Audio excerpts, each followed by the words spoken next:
কোনো অভিযোগ নেই। হ্যাঁ, সত্যি বলছি। তুমি এত ভালো কেন? ভগবান তোমাকে কি দিয়ে বানিয়েছে? হ্যাঁ, সব রকম গুণ রয়েছে তোমার ভেতরে। তুমি একটা ছোনা বাচ্চা, তুমি একটা দুতু বাচ্চা। তুমি তো করোই না। ভগবান সব কিছু দিয়ে তোমাকে বানিয়েছে। বাবা, গলার তলাটা এরকম এরকম কী হয়েছে বাবা? চুলকেছো? চুলকেছো তুমি? তাই?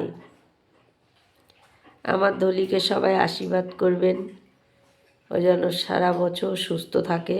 খুব শরীর খারাপ হয়েছিল গো মাঝে, বুঝতেই পারিনি কিসের জন্য কি হলো। খুবই শরীর খারাপ হয়েছিল, 2 দিন মেয়েটা আমার মাথা তোলেনি। শুধু স্যালাইন খেয়ে খেয়েছিল, তাই না বাবা? ডাক্তার এসছে, স্যালাইন করেছে। খাবারের যে খাবারের গন্ধেই উঠে পড়ে, সে খাবার খাওয়ার জন্য একবারে এক পা খাঁচা থেকে বের করেনি, যে না খাবোই না।